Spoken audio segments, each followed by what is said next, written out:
حل بسيط ولذيذ مشاهدينا لتجنب الشخير. ما عليك سوى تناول العسل قبل النوم. كما نعلم الشخير يحدث عندما تسد أنسجة الأنف أو الفم أو الحلق مجرى الهواء، مما يؤدي إلى اهتزاز الأنسجة وإصدار الصوت المزعج. هذا يؤثر على جودة النوم للشخص ولمن حوله. للحد من الشخير ينصح الخبراء بتناول ملعقة من العسل قبل النوم، لأنه يساعد في تهدئة الحلق وتقليل الاهتزازات المسببة للشخير، حيث يتميز العسل بخصائص مضادة للالتهابات والتي يمكن أن تعمل عجائب للحد من الشخير.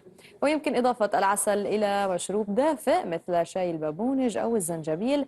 أيضا هناك طرق أخرى طبيعية تقلل من الشخير، مثل شرب النعناع أو تناول أطعمة مضادة للالتهابات مثل الكركم.